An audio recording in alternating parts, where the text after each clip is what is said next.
नमस्कार दोस्तों मेरा नाम है श्रवण कुमार। दोस्तों अभी एक मुद्दा है जिस पे थोड़ा सा चर्चा करना है और मुद्दा वो ये है दोस्तों कि उत्तर प्रदेश की सरकार ने अभी हाल ही में एक निर्णय लिया है। और वो निर्णय क्या है दोस्तों, जैसे आप समझने का प्रयास करिए कि यूपी की सरकार ने हाई कोर्ट का एक ऑर्डर था, उस ऑर्डर को जो है एक प्रकार से कहें कानूनी रूप देने का प्रयास किया है। उसमें उन्होंने ये जिक्र किया है कि उत्तर प्रदेश की जो अदर बैकवर्ड क्लासेस हैं, जो ओबीसी जातियां हैं, हाँ दोस्तों, उनमें इन्होंने कहा है कि ये अब इन्हें तहसील से और जो है जाति इंडिकेशन का जो शब्द है वो प्रयोग न किया जाए। दरअसल अगर आप सोचिए कि हाई कोर्ट ने ये कहा कि जाति इंडिकेशन जो लोग जातियों को दिखाने का प्रयास करते हैं वो इंडिकेशन मना किया जाए। लेकिन यूपी की सरकार ने उसी ऑर्डर को जो है मद्देनज़र रखते हुए यह इंडिकेशन कर दिया कि जाति आधारित किसी भी रैली पर प्रतिबंध लगा दिया जाएगा। जाति आधारित कोई भी कार्य आप नहीं कर सकते, यानी न तो रैली कर सकते हैं, न तो जनसभा कर सकते हैं, कुछ चीज़ें नहीं कर सकते हैं। अब समस्या क्या है दोस्तों? समस्या यहाँ पर समझने वाली बात यह है कि उत्तर प्रदेश की सरकार किससे डरी है।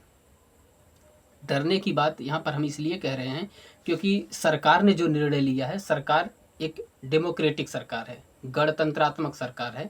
जो मुख्यमंत्री हैं वो भी चुने गए हैं, ऐसा नहीं है कि यहाँ पर राजतंत्र चल रहा है। तो सरकार ने जब निर्णय लिया है तो आलोचना उनकी होगी और प्रशंसा भी उनकी होगी। लेकिन यहाँ पर हम न तो आलोचना कर रहे हैं न तो प्रशंसा कर रहे हैं, यहाँ पर हम समालोचना कर रहे हैं। यानी उन्होंने जो ये निर्णय लिया है वह निर्णय, सबसे पहले ये देखें कि एक्चुअली में इस निर्णय के पीछे वास्तविक कारण क्या था। क्या इससे जो जाति आधारित राजनीति होती थी या जाति आधारित राजनीति पर कुछ अंकुश लगा रहे हैं या जाति आधारित राजनीति को और हवा दे रहे हैं। दरअसल दोस्तों यहाँ पर बात यह है कि जो वर्तमान जो सरकार है ये विपक्ष से नहीं डरी है। पहली चीज़ तो ये आपको क्लियर कर दें कि यानी कि विपक्ष, यहाँ पर विपक्ष कहने का मतलब समाजवादी पार्टी हो गया चाहे बहुजन समाज पार्टी हो गया, इनसे डर करके इन्होंने ये निर्णय नहीं लिया है कि जाति व्यवस्था खत्म कर दिया जाए, जाति आधारित रैलियों पर रोक लगा दी जाए। दरअसल भाजपा के एनडीए के अलायंस में जो लोग हैं, मतलब भाजपा के जो सहयोगी दल हैं, खासकर उनमें जैसे अपना दल की अनुप्रिया पटेल को देख लीजिए, ओम प्रकाश राजभर को देख लीजिए, सुहेल देव भारतीय समाज पार्टी, और निषाद राज को देख लीजिए, जिनका निषाद का जो फुल फॉर्म होता है निर्बल इंडियन सोशलिस्ट हमारा आम दल। दरअसल भाजपा के खेमे में उत्तर प्रदेश में ये जो तीन मेजर पार्टियां हैं उनके सहयोगी हैं, ये लोग जाति आधारित राजनीति करते हैं। अब यह निर्णय जो है दोस्तों इन्होंने इस आधार पर लिया कि आगे आने वाले समय में चुनाव में या कुछ भी हो सकता है कि ये लोग जो है, जब हम जाति आधारित कोई इंडिकेशन ही नहीं देंगे तो जाति आधारित मुद्दे भी नहीं उठाएंगे। दरअसल अभी तक देखिए जैसे क्या हुआ, फेसबुक पे जितने भी सोशल मीडिया प्लेटफार्म होते थे वहाँ पर एक ऐसा वर्ग सामने आ रहा था जो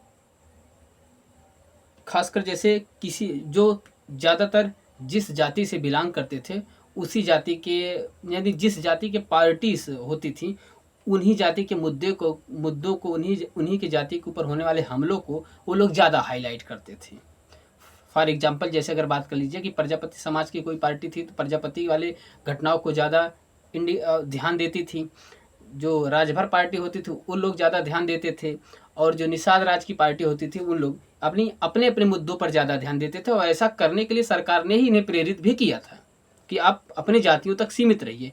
लेकिन अब ये जातियां जैसे अपने जब मुद्दे पर सीमित होते होते वो लोग इतनी पैठ बना लिए, इतनी मजबूत अवस्था में हो गए। जैसे अब निषाद राज अपने आप में एक, अगर मान लीजिए उतना नेतृत्व तो नहीं था, लेकिन जो सीट पे जहाँ पर चुनाव होता था उसका पासा पलटने में या जो है दोस्तों सीट जिताने में या हरवाने में अपने आप में मद्दा तो रखता था। ठीक वही हाल सुहेल देव भारतीय समाज पार्टी का हो गया था।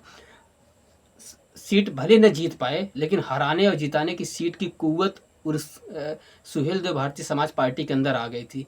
ठीक वही हाल कुर्मी जाति की जो एक प्रकार से कहा जाए अनुप्रिया पटेल हैं, अपना दल, उनकी भी पार्टी में यही कंडीशन हो गया था कि सीट भले वो चाहे अपने दम पे कुछ न निकाल पाएँ, लेकिन 15 से 20 पार्टी सीट पर हराने या जिताने की कुव्वत तो थी इन पार्टियों के अंदर। यानी अगर एक औसत निकाल लिया जाए तो अगर 20-20 सीटों पर, तो 20-40, 20-23, 60 से 60 सीटों पर ये लोग प्रत्यक्ष रूप से हराने और जिताने की कुव्वत रखते थे। और इसे ओवरऑल देखा जाए तो लगभग आधे से ज़्यादा सीट पर प्रभावित भी करते थे। और दूसरा कारण ये भी था दोस्तों कि 2024 के इलेक्शन में इसी कार्ड को खेलते हुए खासकर समाजवादी पार्टी ने भी जाति गणित को अपने ध्यान में रखते हुए बीजेपी को काफ़ी अच्छा खासा नुकसान पहुंचाया था।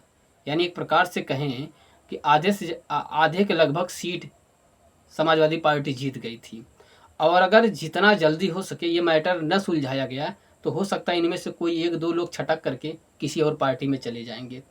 अब इनको भी किनारे लगाना है, इनकी मांगें भी न पूरी हो सकें।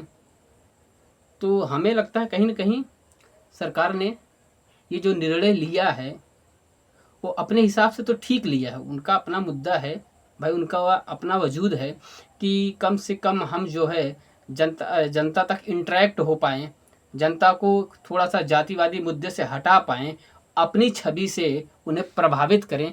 लेकिन अगर आप जब किसी एक जाति, किसी 10, 20, 50, 100, 150 जाति को आप ये इंडिकेशन कर रहे हैं कि आप लोग जाति न लिखें, लेकिन वहीं अगर आप कुछ ऐसी जातियां जैसे SC हो गया, ST हो गया, अगर आप EWS की अपर कास्ट जातियों को देख लीजिए, वो लोग तो अपना जाति इंडिकेशन करेंगे। आपने जो सवर्ण गरीबों को 10% आरक्षण दिया है उसमें कैसे इंडिकेशन करेंगे? जाति के आधार पर ही तो करेंगे। जाति के आधार पर देखेंगे, फिर उसके बाद पहले जाति देखेंगे, जाति में फिर उसके बाद कौन अमीर है, कौन अमीर है, कौन गरीब है, फिर ऐसे तो आइडेंटिफाई करेंगे।